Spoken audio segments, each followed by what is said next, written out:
And thank you for the question, the Commissioner, even though you, yeah, you spared me, right? Because I couldn't really sit up here next to the Commissioner and say we don't need police, you know.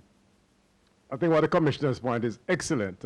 We've had bad policing, and nobody can be for bad policing. And by the inference from that is that clearly the kind of tough policing that we hear, you know, being talked about in the media and on the street, is really the kind of policing which has taken us down a very bad road. And we're hopeful that we see a different policing emerging under the leadership of this commissioner, you know. Yeah. But the other point you made about transforming communities, you know, police can only react to crime, you know. We want them to react professionally. We want them to make sure that people who commit offenses are prosecuted and that they pay the price. But that's all they can do, respond and react. Let me just say, if we're serious about preventing crime, it is precisely what you touched upon. You know, how do you transform communities? And the private sector, probably, I'm heartened to hear that, you know, there is now some interest in the private sector partnering in a very serious way. We've not had that before. To the extent that the United States really did something about reducing crime in urban areas, a lot of it really had to do with partnering, you know, creative incentives, creating zones in which private business would go in and receive certain incentives from government, and then they partner. We haven't really had that tried seriously in terms of transforming communities so that we can do something seriously about preventing future generations of criminals. You wanted to add one more thing. I just wanted to make the point, which I make ever so often. Let us not make it a mistake. We have some extremely dangerous men and some women out there who are not going to be amenable to this community policing thing and so on. So let's be clear about that. And this is why I say police has to work on two trajectories.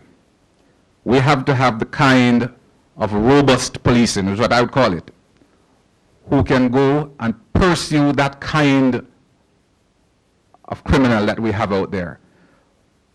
Not the business where gunmen are in a community terrorizing the citizens. We rush in, the gunmen run away, and then we put another beating on top of the citizens who already been abused by the gunmen.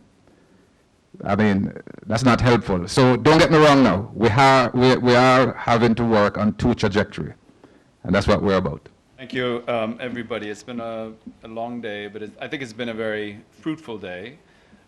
This consultation, this exchange of ideas on a number of issues facing the region, I think was a very useful exercise. It's the first in what we hope will be a series. Just to refresh memories, I mean, CaPRI has already established itself in the Jamaican scene and increasingly on the Caribbean scene, but it's important to remember that we're only actually a year and a half old. We're a young institute. We have great hopes, as evidenced in our partnership with the Woodrow Wilson Center and what we hope will be the first of several such initiatives. We are a young think tank committed to finding evidence-based solutions for Caribbean societies, and so very much in keeping with the spirit of that, we thought it would be useful, as did the Wilson Center, to hold a one-day meeting with some of the experts from across the region to start looking at some of the issues coming onto the agenda with respect to Cuba. And I think it was a very interesting exercise, and I want to thank everybody who made it possible, from the organizers, from the Woodrow Wilson Center, and I especially want to acknowledge my friend Jose Raul Perales, who played the instrumental role in actually making this a reality, because it actually began as an idea in his head. He ran by me last year, and I said, well, let's see if we can make it happen. We're growing, we're learning by doing, we're sort of, as we go along, we're you know, observing how we do things, observing from our mistakes, and observing from the things we do well. So I really do invite all of you who've participated to continue to participate, whether within Jamaica or in some of the other islands in the Caribbean, where we will be shortly establishing our presence. So thank you all once again for what has been, for me, a very enlightening day. I think the quality of all the panels was very good.